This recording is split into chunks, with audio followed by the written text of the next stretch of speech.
Peter, do you know Neil? Yeah, Okay. yeah, Neil and I have crossed. All right, I'll go ahead and call to order August 17th, Monroe County Environmental Commission meeting. And first item, as always, is public comment. Don't see anybody on Zoom, but we do have a new commission member. So Neil, if you'd like to go ahead and say a few words. Yeah, so my name is Neil. I work with the Indiana Forest Alliance, and I also am a volunteer leader in the Sierra Club Hoosier chapter organization. And I'm excited, Bloomington is my home. I grew up here. So I'm excited to get to work to, help, think about issues about, Monroe County and environmentalism and sustainability. And there's a lot of different stuff going on that I've been, looking at for a while now, and Monroe County. So looking forward to moving forward. Great, appreciate it for being here. All right, so yeah, I don't know, Peter, if you want to combine your working council and your URI, if you've got different. Yeah, topics let you me- wanna discuss. Yeah, let me log into the Zoom here, that way I can share my screen.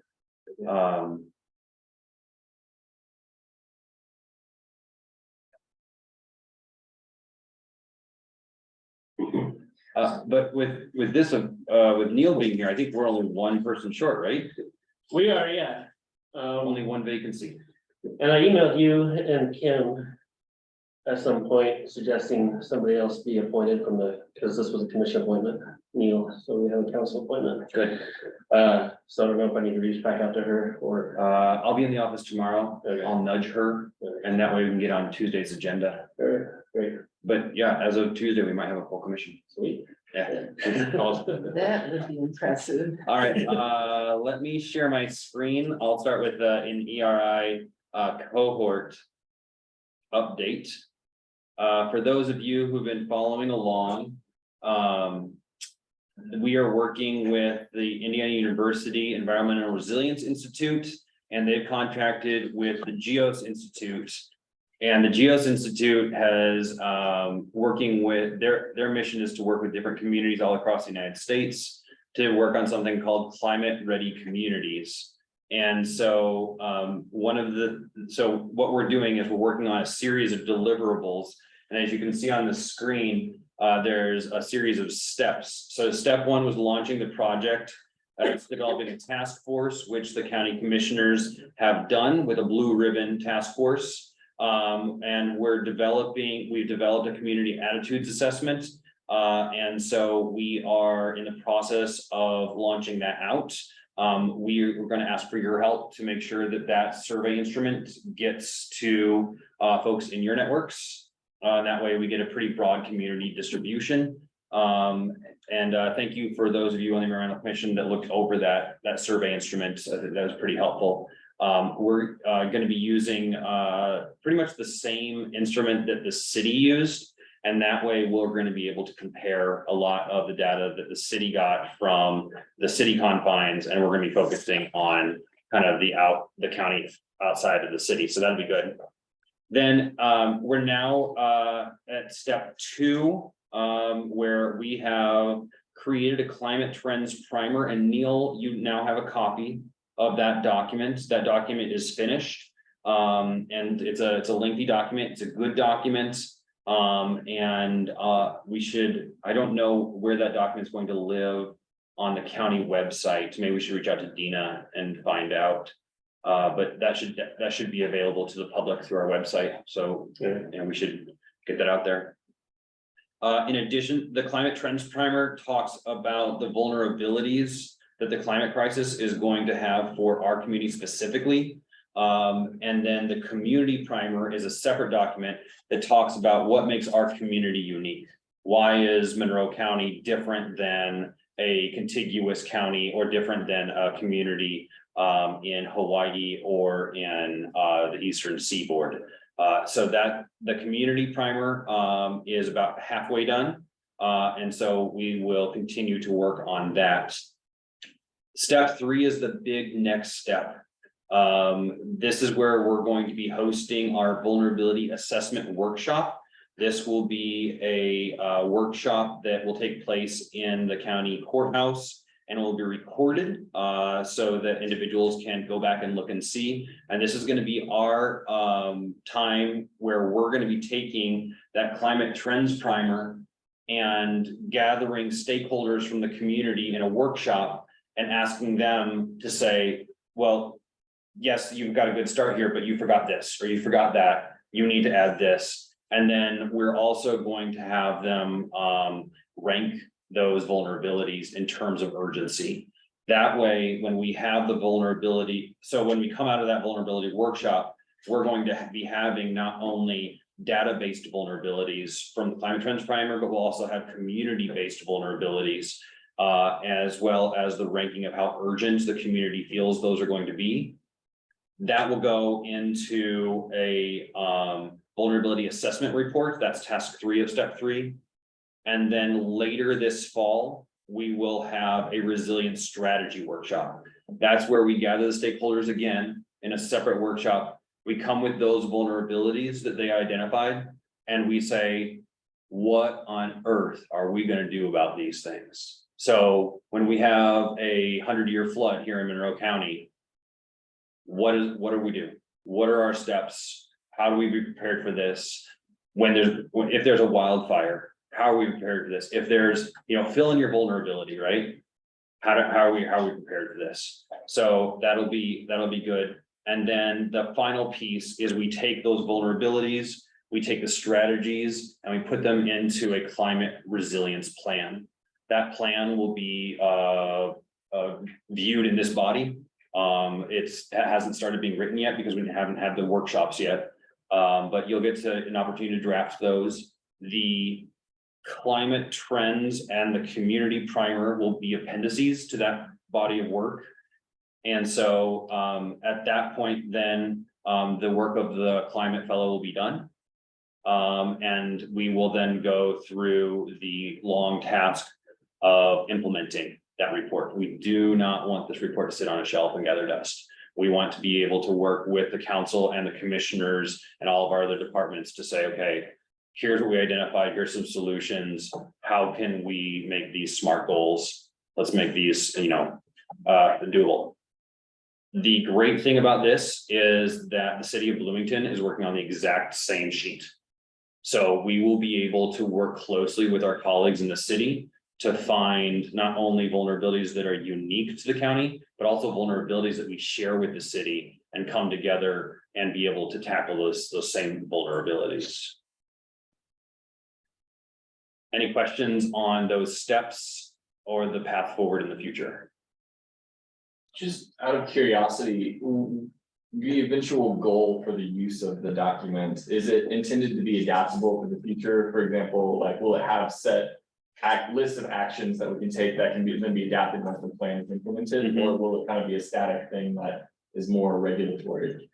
The way that I envision it, and I'm not writing this thing in my home office, right, and no one else gets to, but the way I envision it is dynamic. Mm-hmm. So, and I mean that in 2 ways. Number one is the goals that we're setting for the commissioners and the council are going to be stair-stepped, so that there's actions to take in the short term, the medium term, and the long term. But then also there will be in that plan prescriptions for when to restart the process. The vulnerabilities that exist in 2023 are not going to be the vulnerabilities that we have in 2030. So yeah. we're going to need to revisit this, because all the data that we're using to build this, the climate trends primer, a lot of it is based on assumptions of the climate impacts based on emission levels. So that's going to be different in 2030 than it is in 2023. We're gonna have a better idea of what our emission levels are and the impact of the climate for those emission levels. So this is hopefully going to be a regenerative project that's going to outlast all of us. Using the same methodologies too. I'm sure that people will come up with different methodologies, because the AI robots will take over. And in all seriousness, you know, as better data comes, I think probably they'll be able to, future generations will be able to change this. I know you mentioned about the, something rolling out in the fall. So what's the time frame, step by step, approximately? Sure, so right now, we need to be at step 3. The sooner that we have a vulnerability workshop, the sooner we can move on to a solutions workshop, and then the sooner we can move on to writing the plan. We have the climate fellow through the end of this semester, Okay. so all of this ideally needs to happen by the end of the semester. And just for the public to know, the county does not have a climate staff member. So there's no one to do this work. I mean, we have staff that could do this work, and I can do this work, and we can do this work. But it would be really nice to do this work while we have the climate fellow. So have we identified, key stakeholders? Yeah, okay.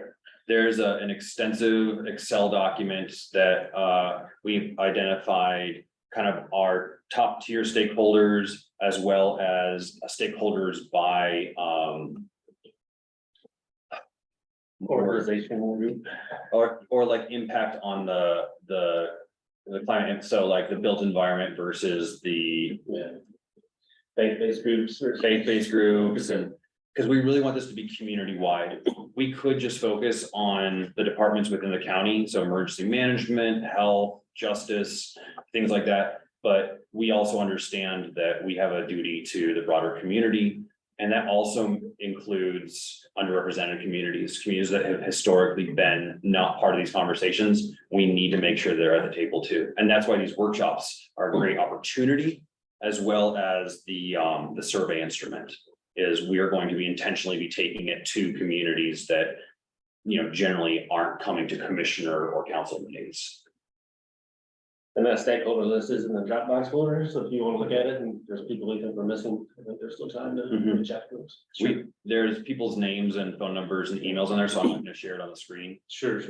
but Yeah. Take a look. yeah, So this Blue Ribbon Task Force was created that's right. and their role is, are they gonna be overseeing these? Their role is to host the workshop. Okay. So, their role, and this is how I understand it, so please chime in and correct me. But they're gonna have they're gonna host the vulnerabilities workshop and the strategies workshop, and then they'll help, along with this body, kind of review that resilience plan. Mhm. And then at that point, we have scheduled meetings, to like 2025, I think Dina scheduled them out. My thought was that we would then, at the end of this academic year, need to have a conversation about what is the implementation task force? Does the Blue Ribbon Commission turn into the implementation task force? Or does this body become the implementation task force? I don't know. And quite frankly, that's a conversation that we all need to have. And at the end of the day, the commissioners will make that determination, because you're the ones that created the Blue Ribbon Commission, or you have the statutory authority to create the Blue Ribbon Commission. And is that fully populated now? I know there's some issues. with It's people not, that's a great Yeah, question. that's what I kind of need to talk to you about. Where we've run into problems is that a number of the people who we initially invited, not a number, but several, I would don't expect it. live in the county. Yeah, And the county code does require that anyone who's on a board or a commission live in the county. I discussed this with other commissioners yesterday, and we can change that for this particular committee.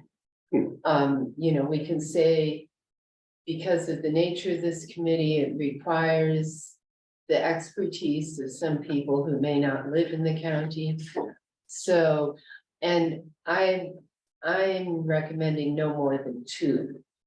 Because we can easily run into quorum problems, as you're familiar That's with, right, that's and right. of it's a course, 9-person commission, is that right? yes. And even though there's a Zoom possibility, you can only Yeah. Zoom 2 meetings, then you have to come to the next, you can't miss more than 50% of the meetings. You know, so someone can't really participate if they can't get to meetings pretty frequently. So what we need you to do, Peter, and probably it'd be best to just ask for Molly's help with this.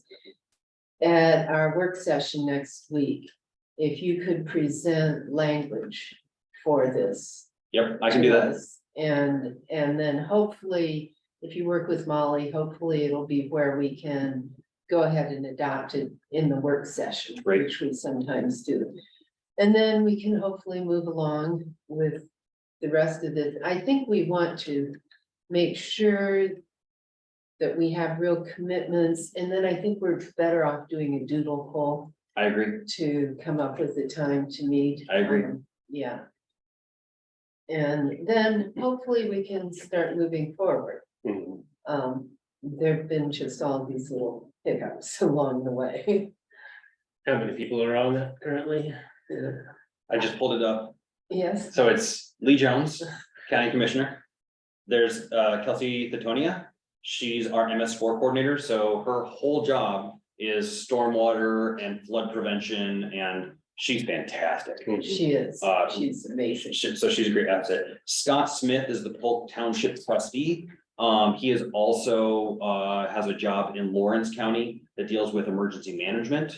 And when you're thinking about different vulnerabilities to climate, flood, fire, you want your emergency management people there. We also have Peter Iverson, so I represent the fiscal side of things. The climate fellow is our non-voting ex officio member. And then we just got something from the sheriff's department. They have one of their deputies, Oh, good. Russell Brummett, Oh, yes. was submitted his application. So again, when you have a massive disruption to your society, you know, the sheriff's department can help restore order. Oh, yeah. They're trained for that sort of thing, and they can really provide a de-escalatory presence in most situations. So that's, we thought it was important to have the sheriff's department there as well. So So now, is Jamie no longer part of it? Jamie, the, Legal? Our emergency management? she lives outside the county. That, there's an exception for people who work here. Okay, I so- think work for county government. They still can be on boards and commissions even though they live outside. Okay, so the then county. I'll reach out to her. Jamie So can be- Jamie's good. Yeah, And then, the Monroe County Fire Protection District, Dustin Dillard. Dustin, yeah, he'd be good also. Yep, and he just submitted his paperwork. Okay, great. So let me, that's 1, 2, 3, 4, 5, 6. We can't count Hadir. That's right, we're not counting Okay. here. So, yeah, We're so, at 6, so. and we need 5 for quorum.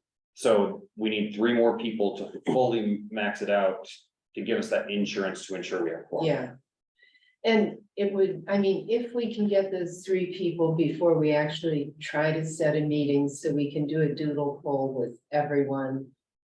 And hopefully come up with a time that's going to work for everyone. Yeah, and I would also like to schedule a meeting sooner rather than wait until the middle of September. If I- possible. I would like to schedule a meeting as soon as we can, but I do think we should finish off appointing people.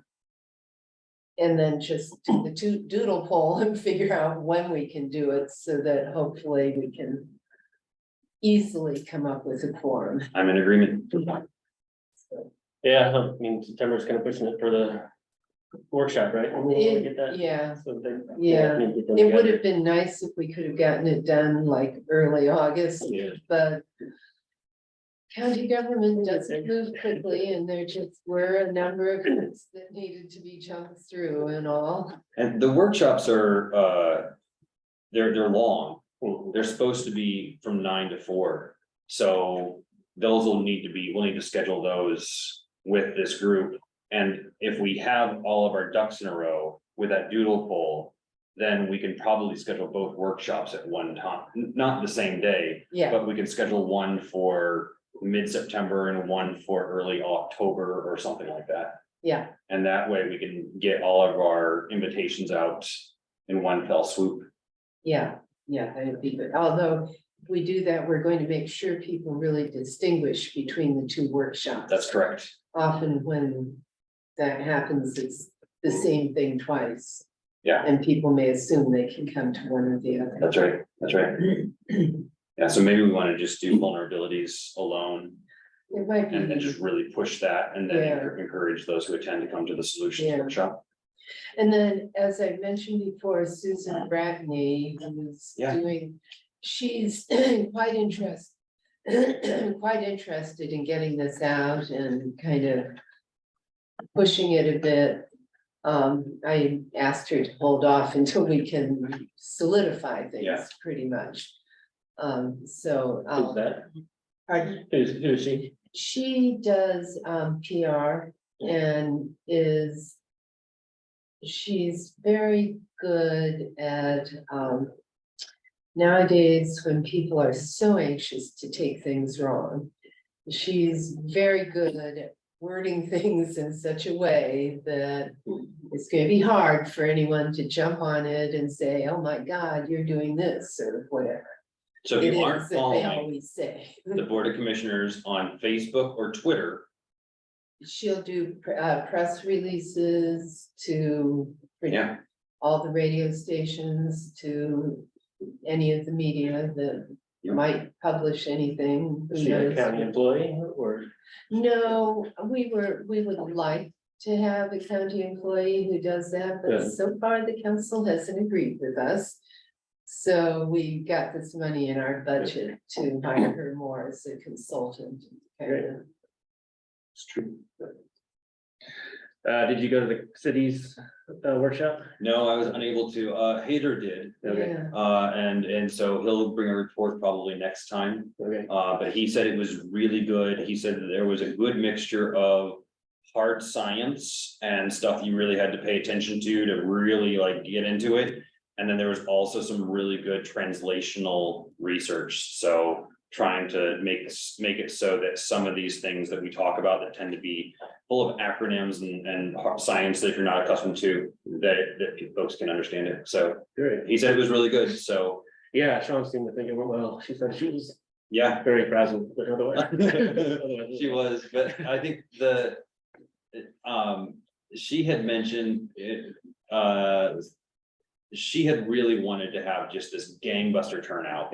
And I think what we've learned from not only Bloomington, but other communities, that having a turnout these workshops of like maybe 15 people or 20 is really the sweet spot.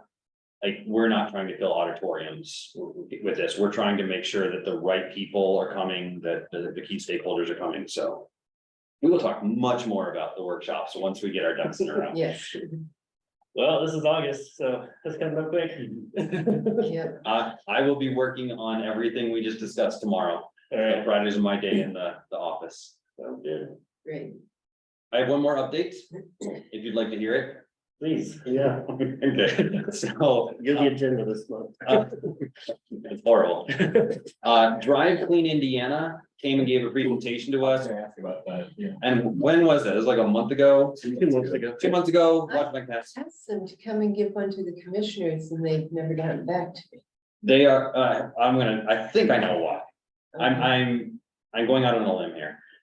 They had a good meeting with the sheriff's department. Mhm.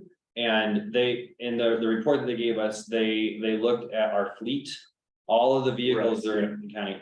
And they identified there are 2 departments that are the major sources of emissions. Yeah. The sheriff's department, who literally, like, the road officers drive around like 24 hours a day. They're just driving around the county, right? And then second one is the highway department.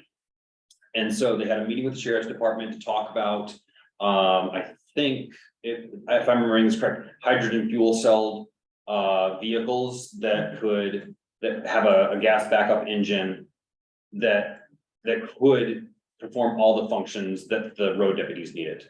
Am I remembering that correctly? Was it I think- hydrogen? It wasn't I- all electric? No, the sheriffs are unwilling to go fully electric because if they run out of a Yeah, charge, it that's could be nervous, really yeah. disastrous. So, but what I've heard discussed before is propane fueled, and with the with the gas backup.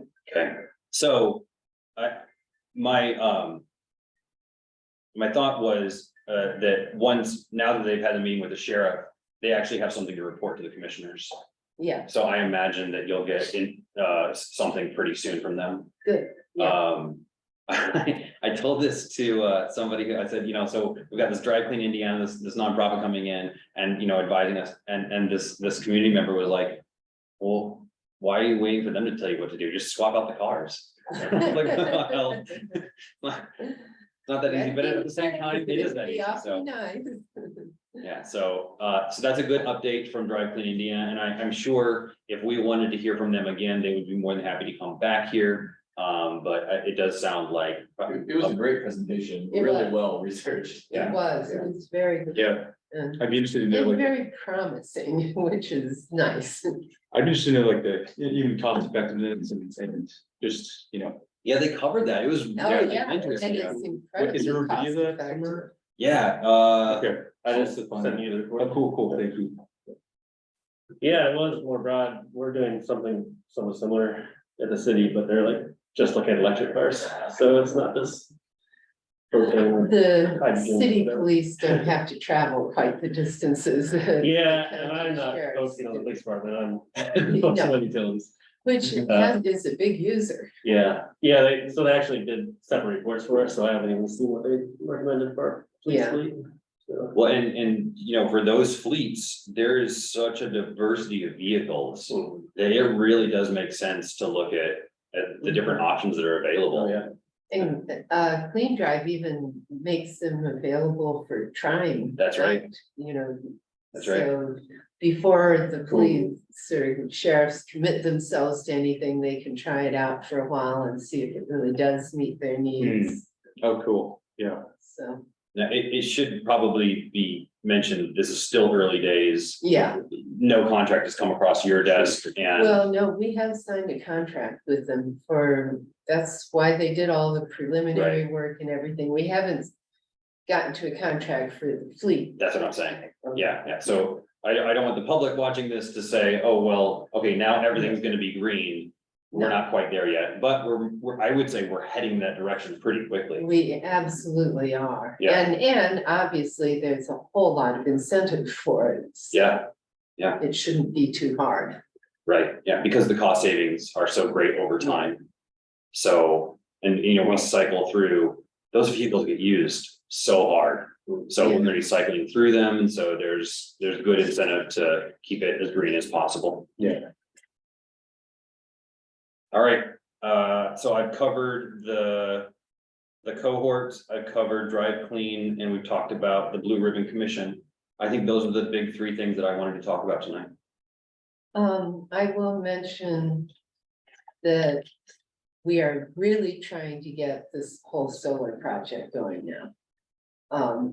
It's been slow, but the studies are all done and everything, and it's just a matter of getting someone doing it. So. What solar project is that? We had a study done of just kind of all county property, including parking lots and It's like everything like feasibility. that, yeah. Okay. For where we could put in solar and how cost effective it would be, and once again, it's incredibly cost effective.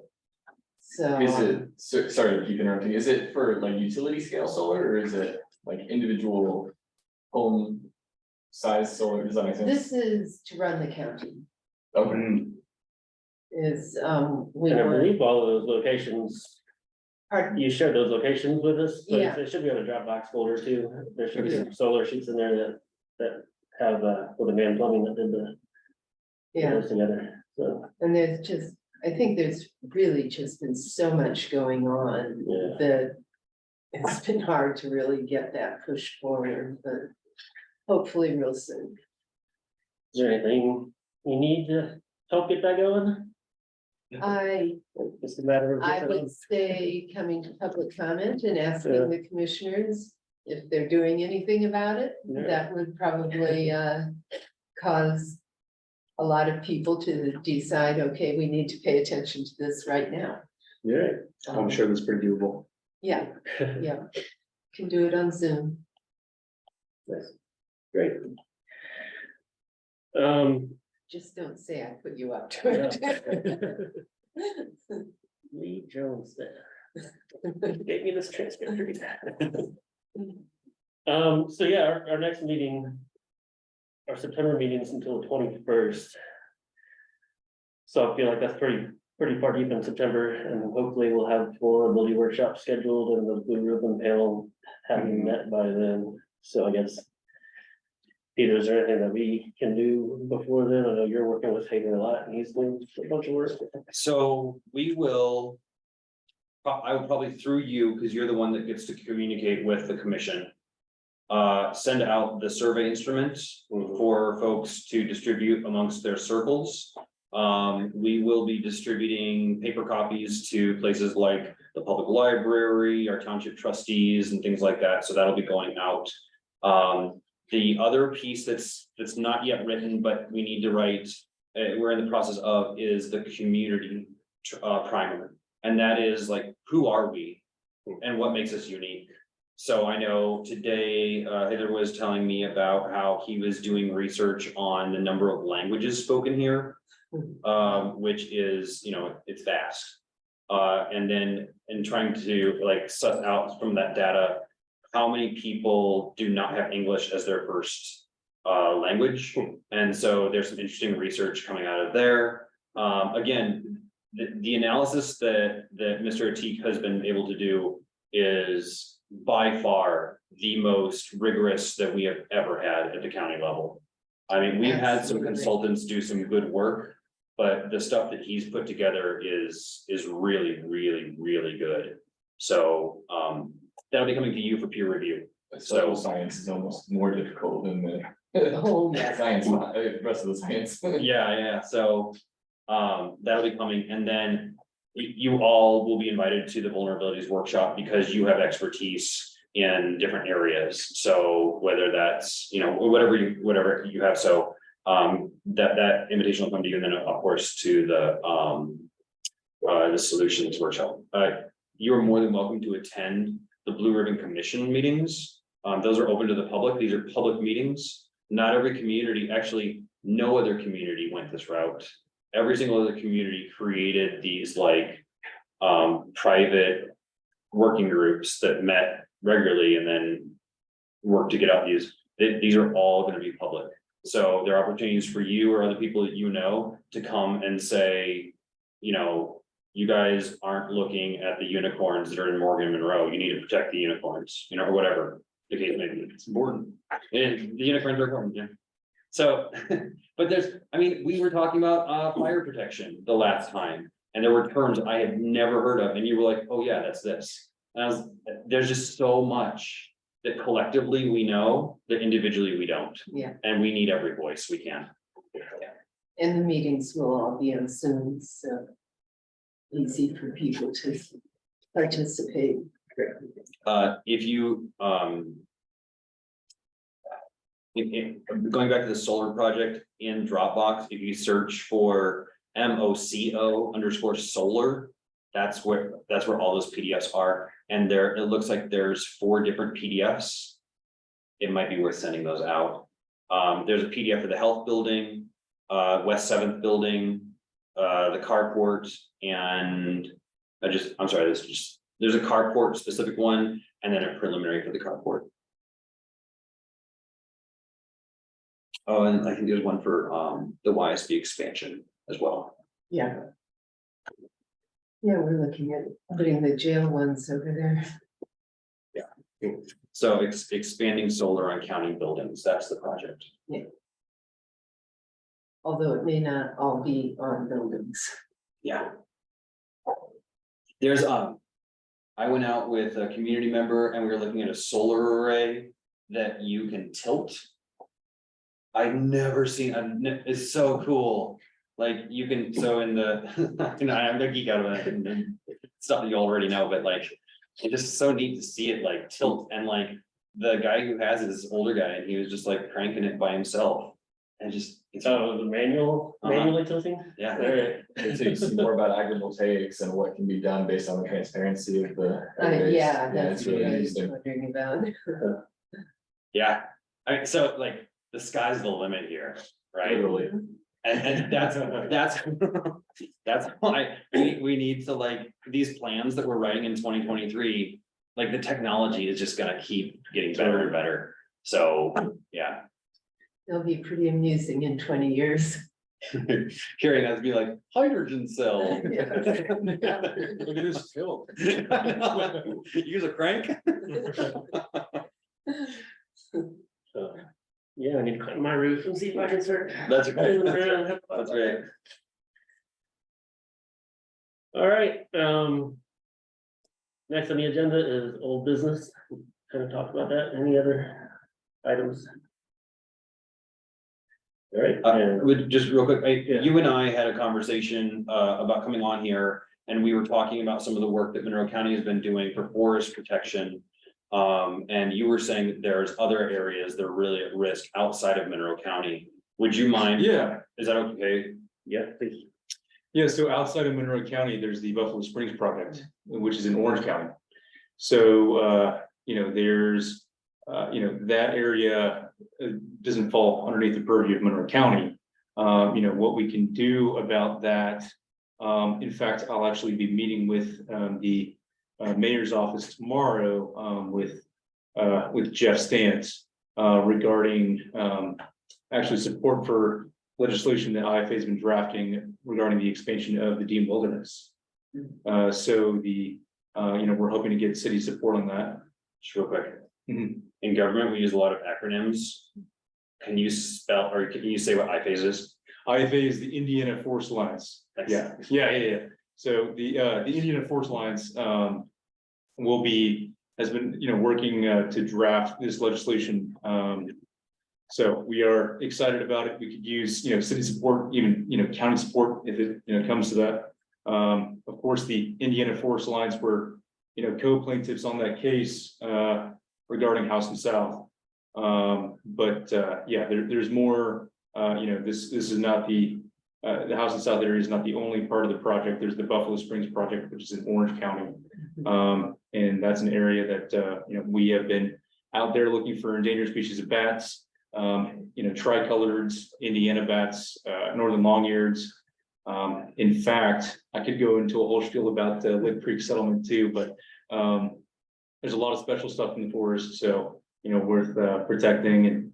And so there's some other stuff going on, and that I'm more aware of, Morgan Monroe and logging and stuff that we can talk about at some point as well. It would be interesting to have that on the agenda, particularly the Deem expansion. Yeah, okay, sure. The Deem is in, it's in county land, and I mean, we don't, to limits, but that, I would very Sure, interested yeah. in supporting whatever I could to, Yeah, I'd like to look at it first, but. absolutely, yeah.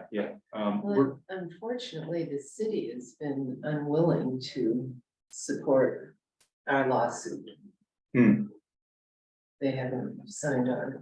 Well, that's what we're meeting with them tomorrow about. There you go. So, well, in some sense, Oh, Bloomington. yeah. Oh. Yeah, I yeah, thought you were talking about- Oh, great. Well, So, hopefully you can convince them.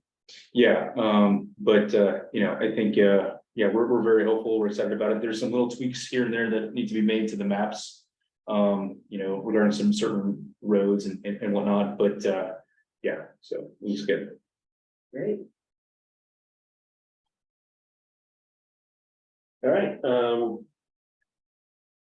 new business, that was for new business. Yes. Anything else before we adjourn? All right, we are adjourned. Great, thanks, Nolan. Thank you, TSD.